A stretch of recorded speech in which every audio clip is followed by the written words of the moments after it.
illness. Even your methods of treatment... Perfect, I admit, but trial and error. They were people! Have you ever bothered to stop and ask who it is you're torturing? It is not torture to safeguard the future. Bullshit! I've seen what becomes of your experiments. That is not a cure. It is beyond torture. They lose every remnant of themselves after you've had your way with them. And there is no way to live. Your cure isn't worth the cost! It may be. One day. Even now, I am content with the results, given the alternative. And what about him? The man you're operating on right now? Have you considered what cure he'll settle for? What costs he'll accept? Of course not. You just poke and prod and twist everything inside until you feel the disease is eradicated. But so is the man. What's the point in a cure if nothing of us remains?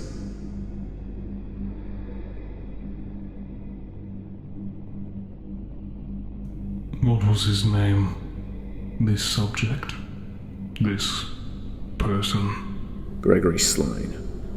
He was an engineer. A science none too distant from my own. Man and machine are far more similar than most care to admit. Operations, communication, internal network, fuel and fallibility. How did he die? Why does it matter? Because I cannot cure him. Of course not. He's already dead. There are no traces of the pestilence in his system. However, there are clear signs of its presence at some point in time prior to death. When Gregory Slime died, he did so cured. How is that possible? I am unsure, but the results speak for themselves. They tell you. That with perseverance and dedication, a cure may yet be possible.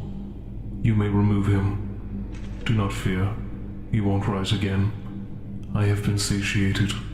For the moment.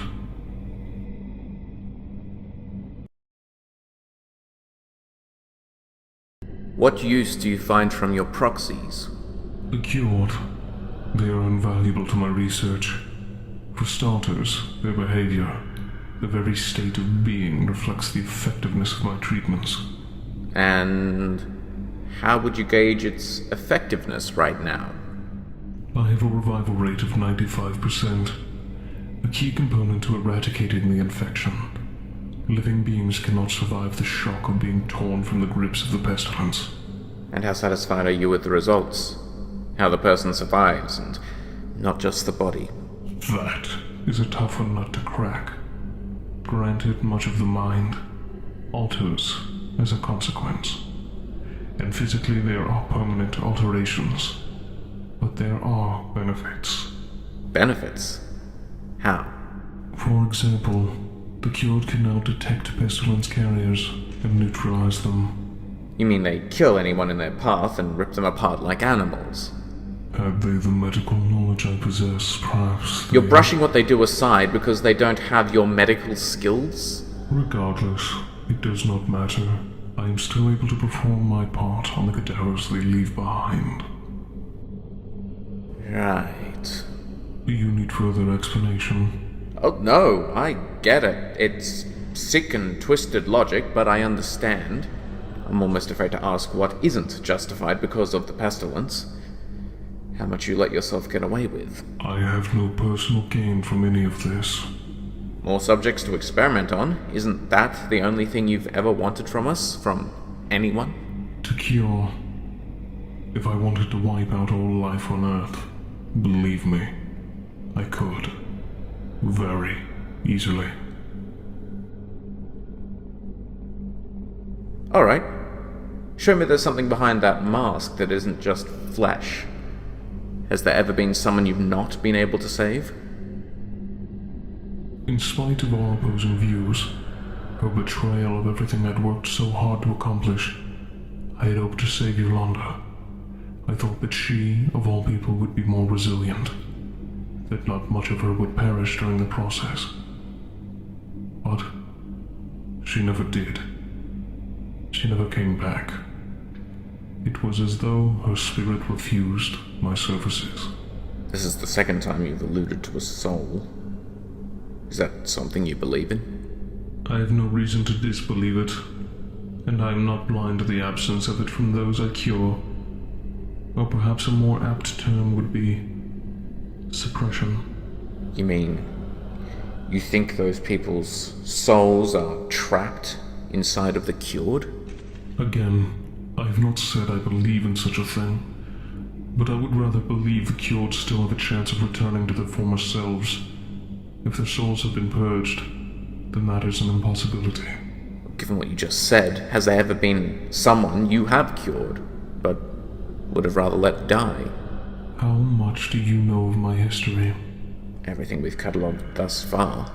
Then you should remember an incident with one of my first doctors from the Foundation staff, Dr. Raymond Ham. I don't think anyone who knows about you doesn't also know about Ray. Did you know him? Not personally, but we had interacted in the past on administrative assignments. He was a good man. You don't get many like him within the Foundation, it seems. Try the world. I haven't talked about him in years. When I did, I mentioned little remorse for his demise. With the addition of time, I have come to understand several truths. The first is that I can sometimes judge one too harshly based on their knowledge and bearing of the pestilence. The other is that I regret taking his life when I did.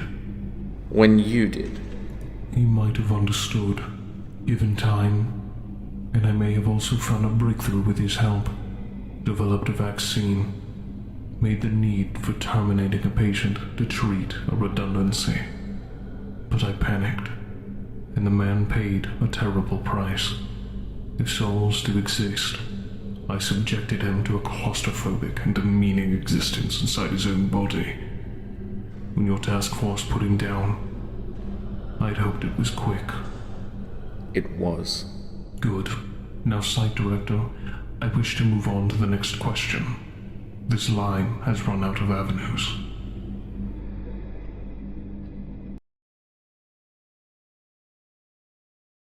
Are you aware of any SCPs that have the pestilence? Yes and no. It will be difficult to point out a select few, unless you have several in mind. Well, why don't we start with 106, the old man. Oh yes, him. A rather fascinating specimen. I can see why you would link him to the pestilence, and although he does carry the strain with him, his figurative and literal ethereal state is not a result of the infection. The man literally dissolves metal and melts his way into pocket dimensions. If that is not an advanced case of pestilence infection, then what is? I have not allowed a full cycle of the pestilence to be completed in any one subject. To do so would be immoral. To study? Diagnose? What kind of doctor doesn't try to understand what they're treating to the greatest degree? If you are done, sir, reprimanding me for saving lives once more, perhaps we can move on to another example. Fine. SCP-008. It's a form of virus that reduces brain function, limits mobility, and increases necrotic decay, all whilst keeping the infected alive. Some refer to it as a zombie plague. Sound familiar? I believe so, but I can't quite... the one from Russia, correct? As far as we know. No idea what they're doing with the stuff, but that's where it's from. Any correlation between it and the pestilence? Hardly. But should the pestilence no longer threaten Earth, my next recommendation would be to purge this 008 from existence. So you know what it's capable of. What was your takeaway from it? Limited, given my current priorities, but it did not seem to me to be born of this Earth. And if that is the case, was its arrival here coincidence? A mistake? Or a calculated move? I suppose that's a mystery for the Russians to worry about. Alright. What about an inanimate object, like 079? The intelligent machine, not insofar as I know, but there is every chance that it may be an unwitting puppet of the Pestilence's design. But how? He's a computer. Do not underestimate where the Pestilence may strike from. Even my senses cannot detect it at all times, and it is so very clever. Who knows which shape it will take next? Right. I guess. How's about your old friend, 035? Friend, if he says so. Again, it is a difficult affliction to diagnose in things, such as him. But what about the black goo? Surely that has to be something related to the pestilence. Is that what he told you? It is true that there are trace levels of pestilence in his excrement, but dormant levels. Nothing I can do anything with. But the mask himself holds no pestilence so far as I can tell. Just like 079? Yes. Alright then. Now, 343. God, so he claims. I do not believe I have had any interactions with such an individual. And they say they are a deity. The deity. The only one, according to him. After the experiences of my life, I have little evidence to believe a god could be responsible for so much suffering. The vastness of his egotism. Set the kettle to the pot. Pardon? Nothing.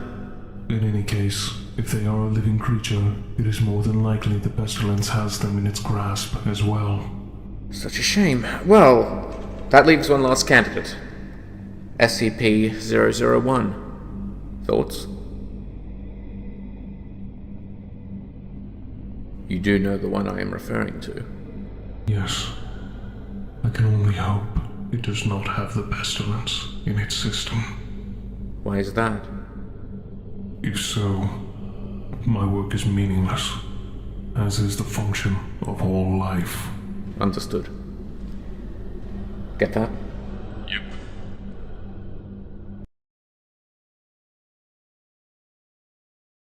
.035 spoke about how he accompanied you across Europe during the spread of the Black Plague.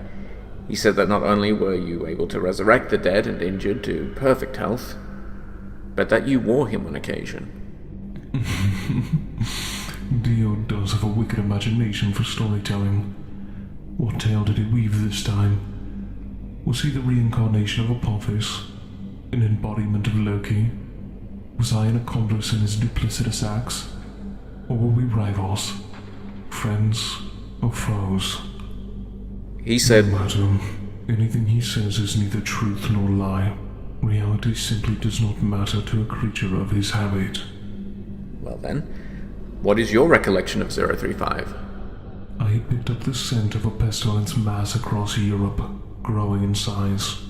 My path led me through Bosnia, where I encountered 035 on a merchant train. Right. 035 said he had been abandoned in an attack. No such attack took place.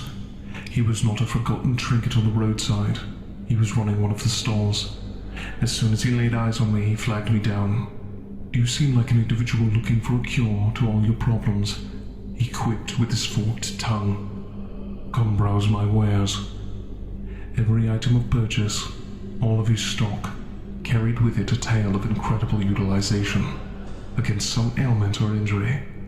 Snake venom that reduces inflammation, a variant of the oriental snake oil, leeches that clean blood in infected areas and re-inject stronger nutrient-filled cells, rabbit dung, elephant urine, unicorn horn. He claimed to own a piece of palliative care from every corner of the earth. A fallacy all. He was a con man who could no more cure the common cold than he could keep consistency. No doubt he had suckered in several of those doctors who adopted my persona. He believed he could do the same with me.